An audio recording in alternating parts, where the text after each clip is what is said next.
A New York, iniziativa senza precedenti per l'Università di Udine. La St. John's University, storica Università della Grande Mela, ha avviato un corso di Intercultural Management in collaborazione con l'Ateneo Friulano. Al corso sono stati ammessi 28 studenti del corso di Ingegneria Gestionale del Dipartimento Politecnico di Ingegneria e Architettura, scelti per il loro eccellente rendimento accademico e per le spiccate capacità.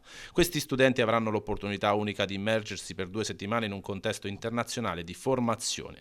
I 28 studenti selezionati tra quelli con la media più alta hanno vinto tutti una borsa di studio coperta da fondi pubblici e privati. Questo supporto, spiega il responsabile del corso Marco Sartor, delegato dell'Ateneo al placement e ai rapporti con le imprese, garantisce che i migliori talenti possano partecipare alla straordinaria esperienza senza barriere economiche. È la prima volta nella storia dell'Ateneo Friulano che un corso viene erogato a New York e sempre per la prima volta gli studenti hanno l'opportunità di assistere a una lezione presso la sede delle Nazioni Unite. Il campus di New York, situato in una delle città più dinamiche e multiculturali del mondo, fornirà agli studenti un ambiente ideale per approfondire la loro comprensione delle sfide e delle opportunità della gestione interculturale.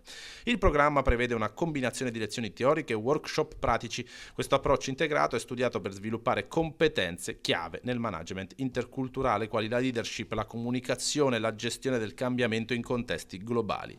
L'Università di Udine e la St. John's University si augurano che Intercultural Management possa diventare un modello di eccellenza per future collaborazioni accademiche e continuano a lavorare insieme per sviluppare future edizioni di questa esperienza.